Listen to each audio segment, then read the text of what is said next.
Chers auditeurs, chers téléspectateurs, bonsoir et bienvenue ici à Bruxelles, ou en direct de la capitale belge, avec Baudouin Ambawichi du site internet congoindépendant.com. Nous allons interroger en exclusivité Monsieur le Président de la République, Félix-Antoine Tshisekedi. Bonsoir. Bonsoir, Christian Lusakweno. Bonsoir, Monsieur Baudouin Ambawichi. Merci d'avoir accepté de nous accorder de votre précieux temps, votre séjour annoncé comme médical. Alors, on entre dans le vif du sujet. Vous êtes parti de Kinshasa un peu à la surprise générale. Votre service de communication a annoncé quelques problèmes médicaux. Comment allez-vous? Très bien, je crois que ça se voit. Je vais très bien. En fait, j'ai tout simplement fait accepter une prise en charge de mon premier médecin de 2022 que j'avais invité à Kinshasa parce que je ne voulais pas bouger de Kinshasa, même s'il devait y avoir une intervention chirurgicale. Et donc, en le faisant venir, il a apprécié évidemment le matériel que nous avons à l'hôpital du Kantiachi, mais il a préféré, pour être sûr et couvert par ses assurances, que je vienne ici moi-même et qu'il examine cela. Ce que j'ai fait. Donc, dans le timing qu'il fallait, j'ai attendu de présider le dernier conseil des ministres du vendredi d'avant celui du 2 août dernier. Et puis, après, j'ai pris l'avion. Les examens se sont très bien passés et je devais observer un petit moment de convalescence pour pouvoir retourner. Et là, je suis en forme et prêt à revenir aux affaires. Monsieur le Président, quand comptez-vous rentrer au pays exactement? Bon, le plus tôt possible. Vous le saurez très très bientôt. Vous êtes totalement rétabli donc? Totalement, mais je vous le dis, je suis d'attaque à nouveau. Donc vous le saurez très très bientôt. Je suis prêt à rentrer le plus tôt possible.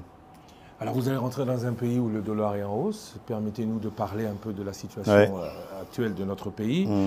Dollar en hausse, pouvoir d'achat en baisse. Que fait le président de la République, candidat élu il y a 8 mois aujourd'hui, réélu président de la République?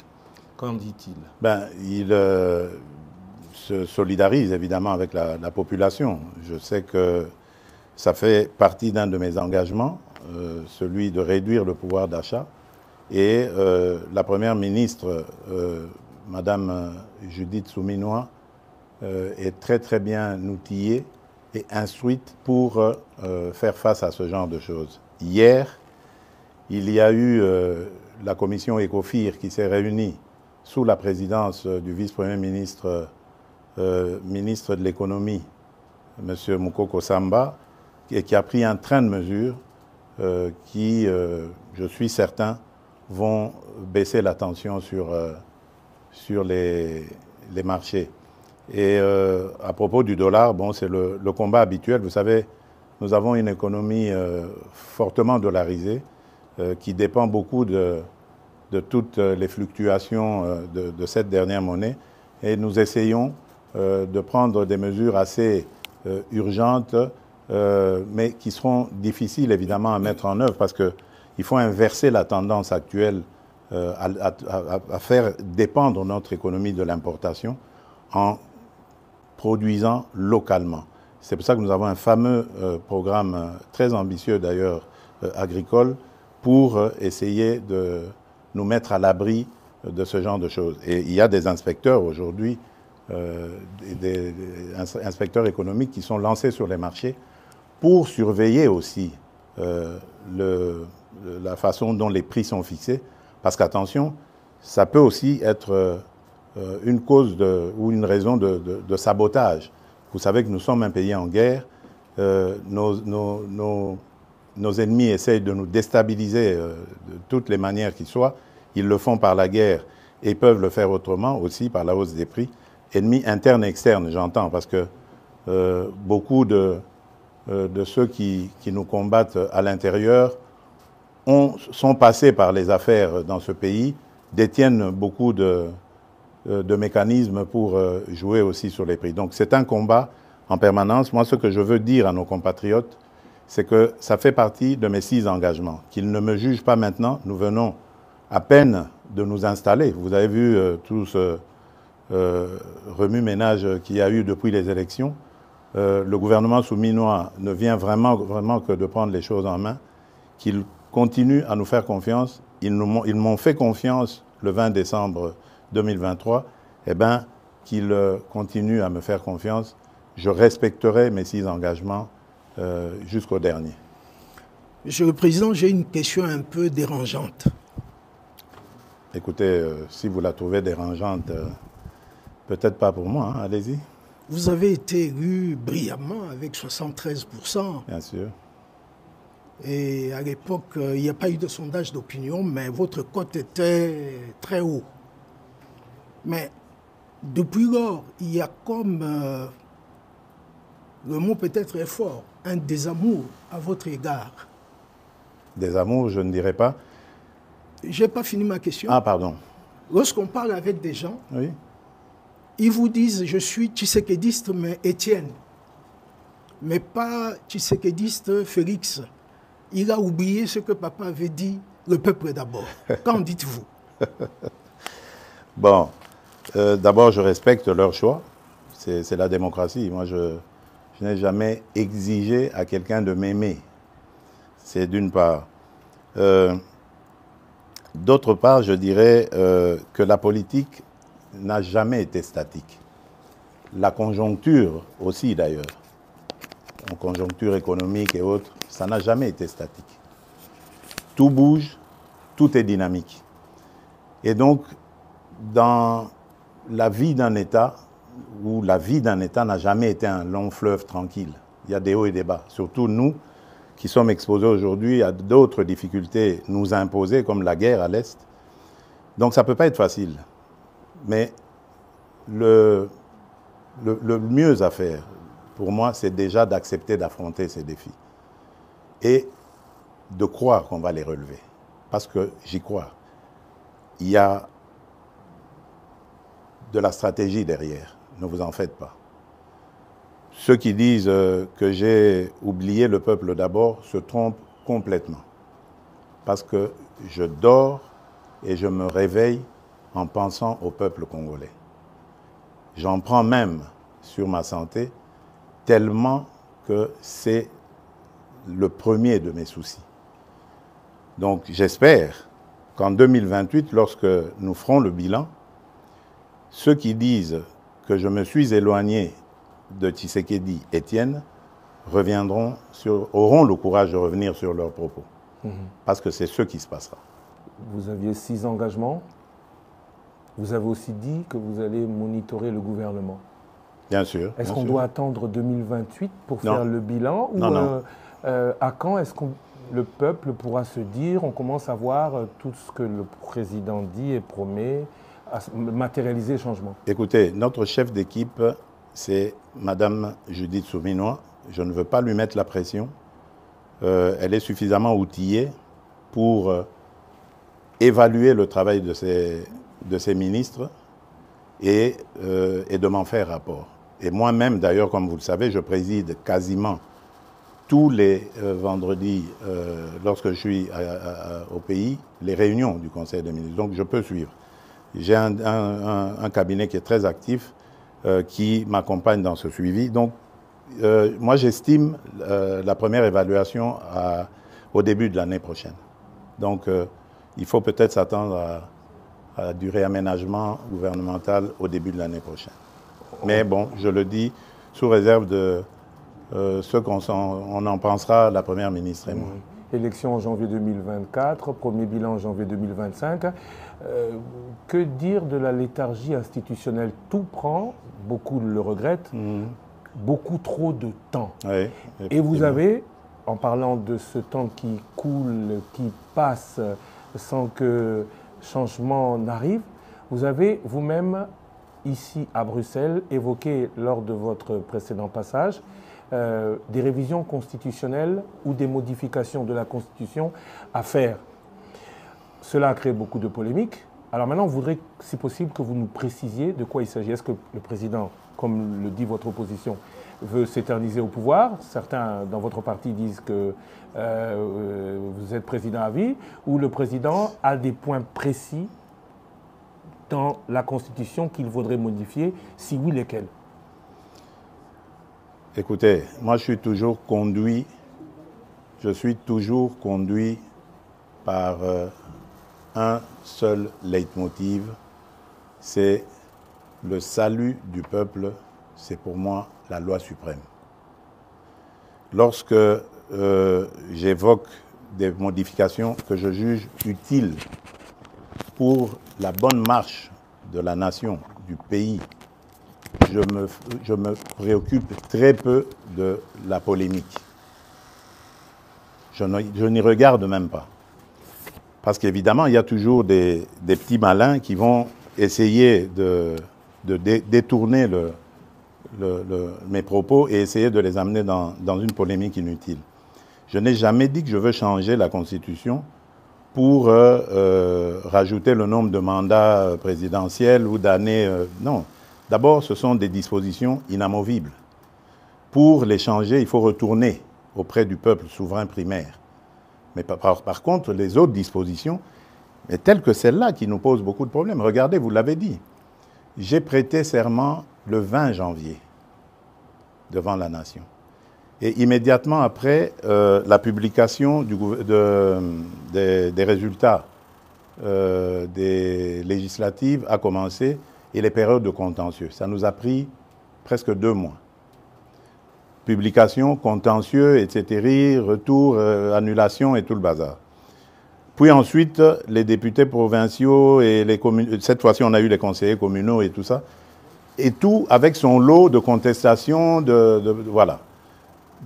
Donc en peu de temps, ça nous a pris, je ne sais combien de temps. Le gouvernement, pour le faire, on a mis 1 mois. Normalement, la première ministre et moi, le temps de la nommer et puis de discuter.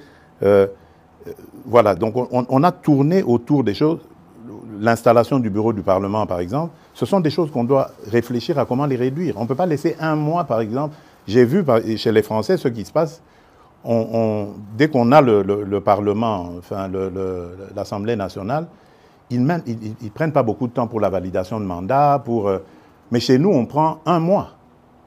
Alors que les sujets à traiter pendant cette période ne sont pas nombreux. Il y a juste la validation de mandat que le bureau a et l'installation du bureau définitif. Mais pourquoi ça doit prendre 1 mois? Ça peut se faire en 2 jours. Ce sont des choses comme ça qu'il faut revoir, réduire, etc.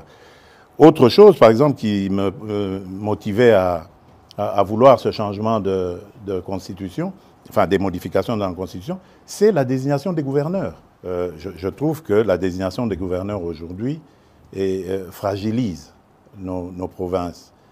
Il faudrait, à mon avis, les gouverneurs étant des grands commis de l'État, qui soient désignés directement par le gouvernement en place et qu'ils rendent direct rapport au gouvernement. Les sanctions, on peut imaginer comment les prendre en cas de dérapage, mais lorsqu'on laisse à la vindicte des parlementaires provinciaux, des députés provinciaux, la gestion comme ça des gouverneurs, moi je crois qu'on a un problème encore de culture politique au Congo. Nous n'avons pas besoin d'aller aussi vite. Ça, c'est pour les pays qui sont outillés dans la démocratie, dans la gestion de la chose publique. Nous avons encore besoin d'apprendre et on doit y aller étape par étape. La réforme sur cet éclatement de l'administration a été très très mal faite à mon avis et précipitamment et il faut revoir. Voilà pourquoi moi j'ai parlé à un certain moment de réunir une grande commission nationale de plusieurs experts, une commission multidisciplinaire qui ferait qu'on prendrait en compte tous les vrais problèmes de la nation, mais par des nationaux, pour avoir une constitution adaptée à nos vrais problèmes, pas celle qu'on a eue, qui nous a été parachutée venue des laboratoires étrangers. Voilà, on pourrait recourir à l'expérience étrangère, mais en fonction de nos expériences vécues au pays. Aujourd'hui, moi je suis désolé, mais notre pays s'éclate de plus en plus à cause de toutes ces élections provinciales et autres qui radicalisent le tribalisme, le clanisme. aujourd'hui, vous allez, par exemple, je prends le cas de l'ex-Grand Katanga, mais vous trouverez quelqu'un, par exemple, qui a vécu à Lubumbashi, mais parce qu'il est originaire du Lualaba, on lui conteste le fait de pouvoir aspirer à quoi que ce soit à Lubumbashi. Soit disant parce qu'il y a eu découpage et que maintenant sa place est au Lualaba. Mais qu'est-ce que ça veut dire? Le pays va volo, là. Donc on doit faire attention. Je veux bien démembrer les choses, je veux bien rapprocher l'administration le plus près possible des administrés, mais attention, je tiens à l'unité de la nation. J'en suis garant. Monsieur le Président, nous abordons maintenant la situation à l'est du pays. Oui. Aujourd'hui, c'est quasi certain que le Rwanda a relancé le M23 après le réchauffement des relations entre la RDC et l'Ouganda. Très bien. C'est acquis maintenant. Il y a eu la réunion à Rwanda, pour ne pas rentrer dans tous les détails. Il y a eu début de dialogue. Mais il y a des voix qui commencent à dire qu'il faut un peu de bon sens pour qu'on commence à négocier. Avec qui? C'est la grande question. Et mon autre question, c'est que négocier avec qui? Mais quoi? Négocier quoi? Voilà. Très bien. Écoutez-moi bien. Jamais, au grand jamais, tant que je serai président de la République démocratique du Congo, je n'aurai en face de moi la délégation du M23 ou de l'AFC, là où je ne sais pas, pour négocier. Jamais. Ce que j'ai dit, c'est que je veux parler avec le Rwanda. Pas négocier, vous avez raison. Parler avec le Rwanda. Pour demander à M. Kagame, criminel de son État, qu'est-ce qu'il a à voir contre mon peuple? La République démocratique du Congo, à l'époque République du Zaïre, avait sauvé le Rwanda d'une plus grande catastrophe qui aurait été si nous n'avions pas ouvert nos frontières à tout ce flot de réfugiés. Malheureusement, il y a eu une certaine cécité internationale qui a permis que parmi les fugitifs, il y ait les criminels génocidaires et qu'ils soient rentrés sur notre sol avec leurs armes. On ne les a pas désarmés. Aujourd'hui, l'enfer est parti du Rwanda et est arrivé chez nous. Et on nous abandonne à notre propre sort. Évidemment, le régime criminel de Kigali en profite parce qu'il découvre que c'est une région très riche en minerais et en produits de tout genre, agricoles et autres. Et il veut en faire maintenant son espace. Et ça, nous ne disons jamais, il n'y a rien à négocier. C'est chez nous. Ce qu'ils n'ont à faire, c'est une seule chose, de plier bagage. Et si je veux parler avec le Rwanda, c'est pour ça, pour dire, bon, c'est quoi votre problème? Pour nous laisser tranquilles. Pas pour vous donner quelque chose, mais pour nous laisser tranquilles. Si vous pensez qu'il y a encore quelque chose chez nous, on va la régler et on vous règle ça et puis c'est terminé. Ils ont donc parlé des FDLR. Nous sommes aujourd'hui à Luanda pour parler de ces histoires-là. Cesser le feu et comment régler le problème de FDLR. C'est tout. Donc, ce n'est pas des négociations pour, après, arriver à des... comment ils appelaient ça? La mixage, instaurer brassage, mixage. Niet. Ça, il n'y aura plus. Ils peuvent arrêter de rêver.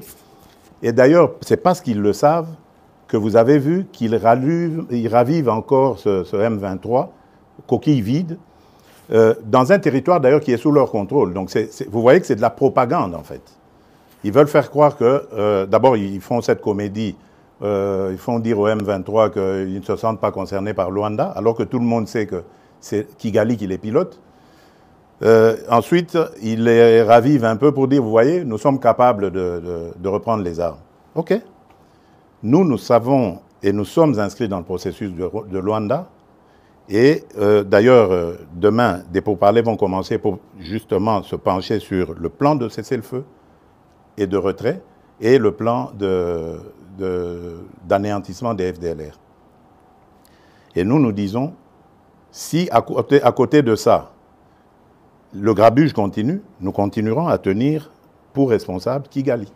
Et pour nous, le provocateur numéro 1, ce sera lui, et les conséquences, ce sera à lui de les assumer. C'est ça le problème. Et si ça continue, beaucoup pensent que cette guerre n'est pas qu'une guerre des richesses, mais surtout une guerre de conquête du territoire. On a beaucoup parlé de balkanisation. C'est une guerre de richesse. C'est une guerre de conquête des territoires, justement, des territoires riches. Vous pensez que s'il n'y avait pas tous ces minerais rares et tant prisés dans le monde, dans ce sous-sol de chez nous, là-bas, dans le Massissi, Rutshuru et tout ça, ils seraient venus. Ils nous laisseraient tranquilles. C'est des sols riches et des sous-sols riches.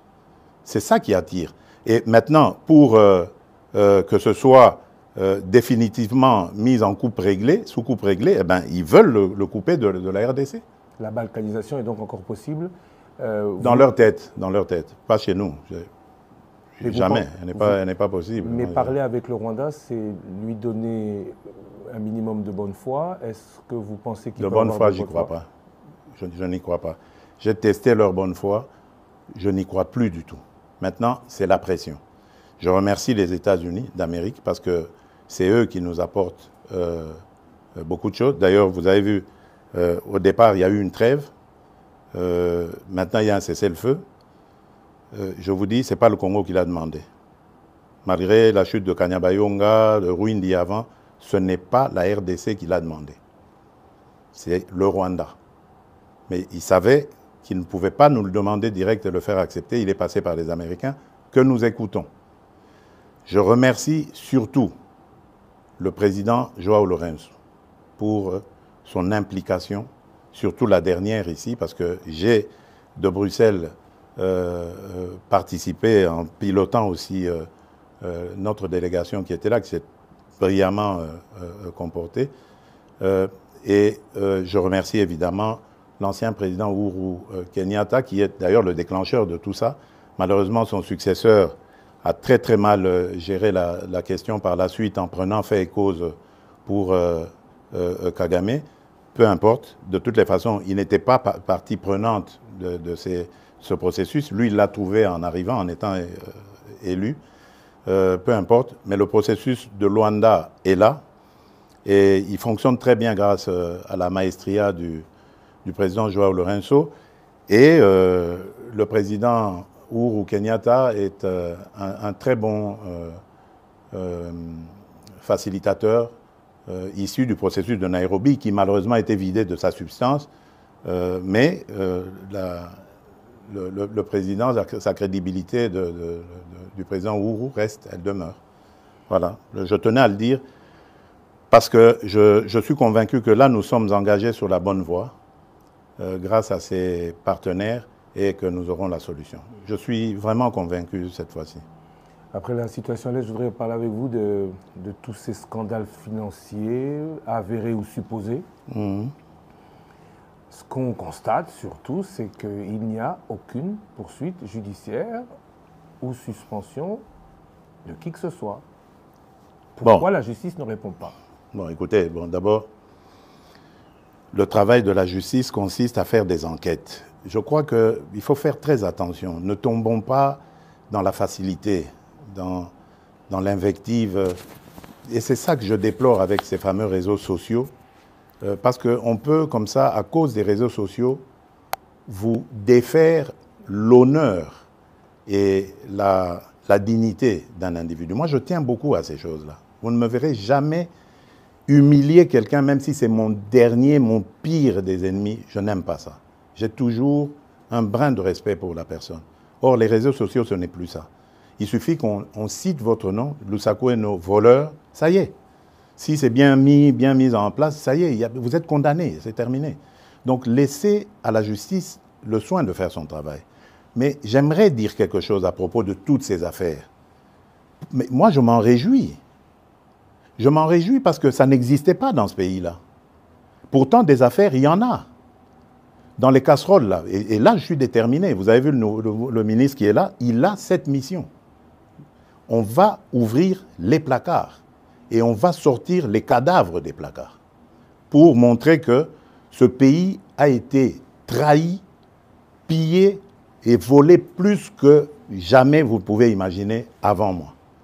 Aujourd'hui, au moins, nous avons des gens qui dénoncent. C'est déjà ça.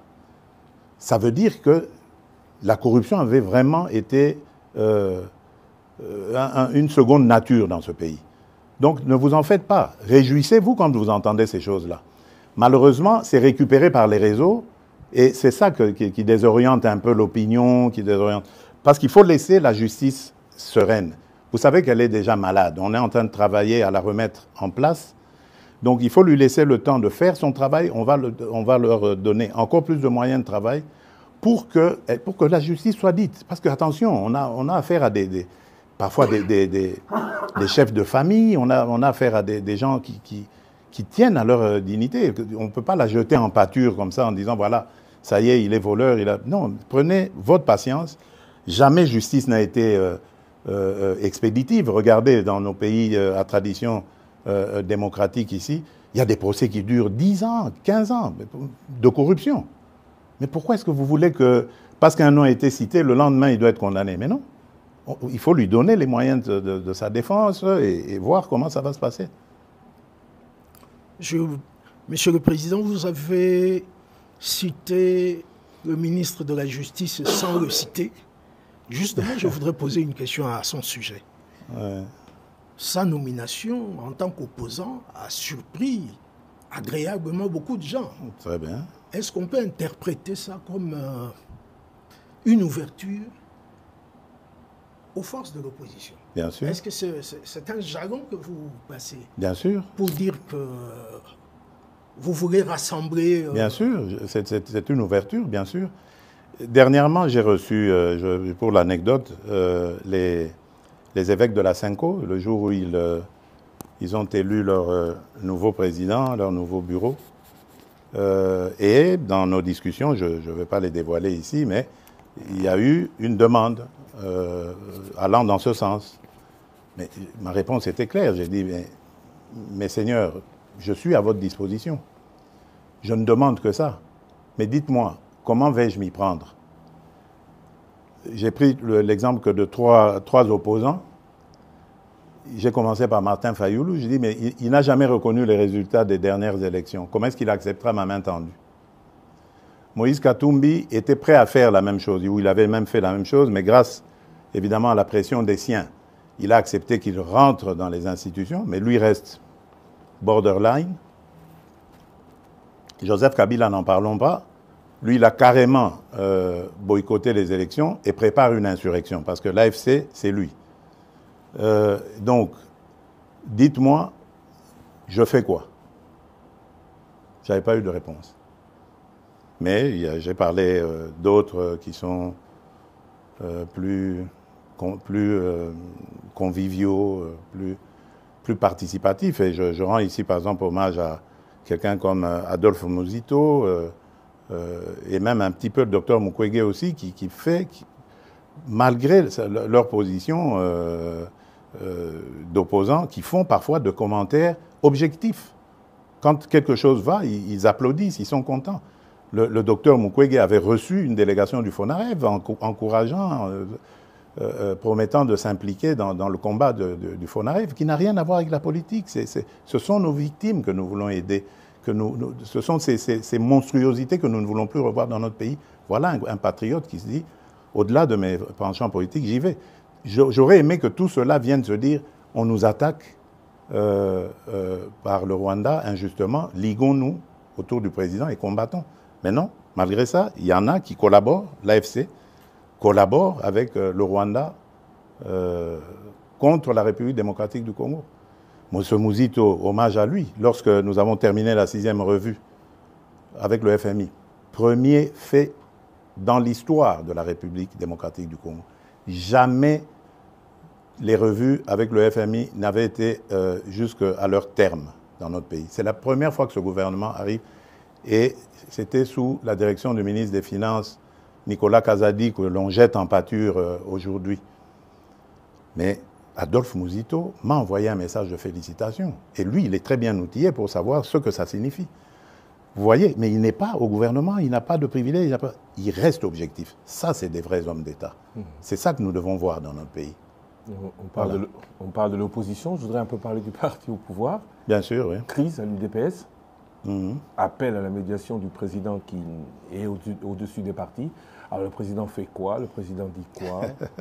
Parce qu'il a quand même encore le cœur à l'UDPS. Bien sûr, bien sûr. L'UDPS, c'est mon école. Et je suis issu de là. J'ai fait toutes mes classes politiques à l'UDPS. Le président n'est pas inquiet du tout. Je me réfère d'ailleurs à un terme qu'aimait beaucoup utiliser mon mentor, notre leader historique, Étienne Tshisekedi, qui appelait ça vitalité démocratique. Donc, de ce choc des mots jaillira la lumière. La seule chose que je déplore, c'est ce que j'ai dit tout à l'heure, c'est l'usage des réseaux sociaux. À l'époque, quand nous nous battions comme ça, on le faisait dans des salles entre quatre yeux ou sur le net, mais entre nous, sur nos sites, comment on appelait ça encore, là, les sites de discussion qu'on avait à l'époque, quand on n'avait pas encore ces réseaux sociaux. Et c'était bien, ça se passait, c'était chaud, bien sûr, bouillant, mais démocratique. Et ça terminait toujours par s'arranger. Et je vous promets, ça va s'arranger. Je ne suis pas du tout inquiet. C'est des choses qui arrivent. Je ne veux pas, en tout cas, que ça prenne des allures du genre de ce qu'on a vu avec les forces du progrès, que je condamne complètement. Mais je tiens à ce que... enfin, je suis sûr plutôt que les choses vont rentrer dans l'ordre. Pas de problème. Je voudrais aborder une question que vous connaissez et maîtrisez très bien, les relations avec la Belgique. Oui, bien sûr. C'est mon autre Congo. Hein, voilà, justement, en 2019, vous avez justement dit que c'est l'autre Congo pour vous. Mais, Monsieur le Président, depuis que vous êtes au pouvoir, on ne sent pas un resserrement des relations entre les deux pays. Ah, ça, je ne sais pas par quoi vous voulez le voir, vous. Il y a une ambiance de ni guerre ni paix. Et on ne sent pas un engouement des investisseurs belges à aller chez nous. Oui, mais... Est-ce que c'est toujours le problème de climat des affaires? Je crois qu'il y a un peu des deux. Vous avez raison. Attention aussi, ce sont des gens qui doivent être sûrs de leur mise. Hein? Donc ça veut dire que quelque part, peut-être, que nous n'avons pas encore émis suffisamment de signaux rassurants sur le climat des affaires. D'ailleurs, pendant que je suis ici, j'ai été interpellé par un message de l'ambassadrice belge à Kinshasa sur un sujet belge qui a été victime de tracasseries d'un ancien ministre du régime passé qui était à l'urbanisme ou aux affaires foncières et qui l'a mis dans de sales draps aujourd'hui. Donc vous voyez que même les affaires d'il y a plusieurs années continuent à avoir des effets aujourd'hui.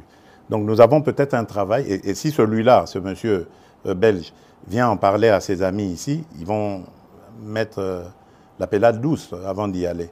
Il y a de l'attrait, on sent que les choses bougent, mais je crois que de part et d'autre, il faut faire des efforts, surtout se rassurer. Ça, c'est d'une part. D'autre part, attention, il y a aussi une réalité en Belgique. La Belgique, il ne faut plus la voir comme l'ancienne Belgique qui était, qu'ils appelaient eux-mêmes la Belgique de papa. La Belgique aujourd'hui, elle s'est très fortement communautarisée et même dans leur système d'exportation, de business, de commerce avec l'étranger, ils le font plus par des communautés.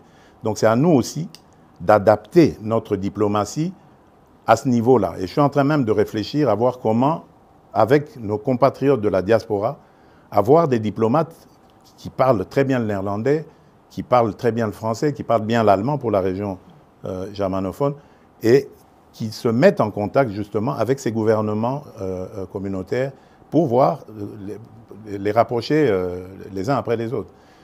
Donc il y a un travail complet à faire. Mais quant aux relations, je vous rassure, elles sont excellentes. Il ne se passe pas, je dirais, 6 mois sans, par exemple, que le roi des Belges et moi nous passions un coup de fil. D'ailleurs, nous avons un rendez-vous programmé déjà pour septembre prochain ici en Belgique. Donc ça se passe très bien. Au niveau du gouvernement, même chose. Celui que j'appelais affectueusement mon cousin, Alexander De Croo, nous ne rations aucune occasion pour nous appeler Et même à chaque fois qu'on se retrouvait à l'Assemblée générale des Nations Unies, la Belgique, la représentation de la Belgique organisait toujours un petit déjeuner, ou un déjeuner même d'ailleurs, auquel nous parlions de nos problèmes. Donc ça va, vraiment dans l'ensemble ça va. Et j'y tiens, je tiens vraiment encore à améliorer cette relation.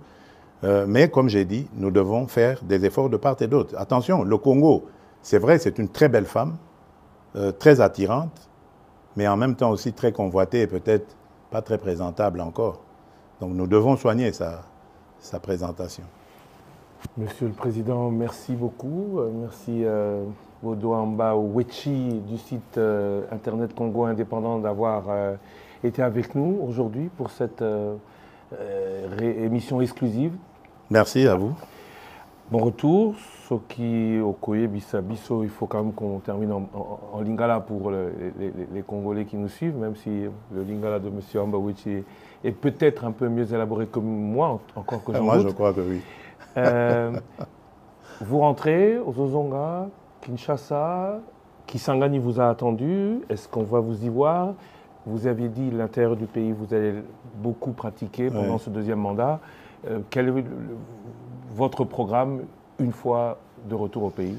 Oui, bon, nakozonga mboka, en tout cas, na mikolo mike, bangonga mike kuto na koloba, o ezali liboso awa. Kisangani nakozonga, po nalingaki kutu na sacrifier likambo ya santé, po nakende Kisangani nazana le 2 août, mais nzoto nde esengaki abandon. Yango nabi nasala yango, po na Kisangani biloko ya kosala ezalaki. Aéroport à Bamboka, centrale électrique, na solaki déjà na DG à SNEL, na lingi, likambo ya centrale électrique wanesila, na kokitela yango, na kende kotala. Na mwa makambo ebele, surtout babitumba wana ya bandeko na biso, mbole na balengola, na lingi koyoka makambo wana na mboka na biso te. Na okende kotala yango, pembeni na tala, et puis surtout, ko remercier peuple na biso ya Kisangani, ndenge ba yambaka biso, pe ndenge ba votaka biso. Donc nakozonga. Et puis nakozonga na mois d'août awa. Eza lisusu molaite tokozonga pe na mama parce que sengelaki tokende na mama na le 2 août. Donc nakozonga. Pe nakotambola Congo mobimba bozala na bobangi te. Le problème tozali nango ezali onazoloba ezali nano ya kosilisa makambo ya mbilinga kimia ekota. Congolais nyonso asepela tokoka kokende kotala na kopesa na bambote na esengo. Okoki kokende te esika batu basepeli kaka na ndako na biso moko Congo bamisusu baza na mawa baza kolela nga na nini komona yango te. Na tie nanu makasi na nga mayele na ngai na kosilisa likambo monguna akotiseli biso moto oyo azokotisela biso na mboka sima na yango tokosala tozana na bambula ti na 2028 likambo banga eza wana ta. Monsieur le Président, je vous remercie. Merci à vous, chers auditeurs, chers téléspectateurs, d'avoir en direct, ici, à Bruxelles, suivi cette émission exclusive. L'actualité continue sur votre radio et sur les réseaux sociaux de Top Congo FM.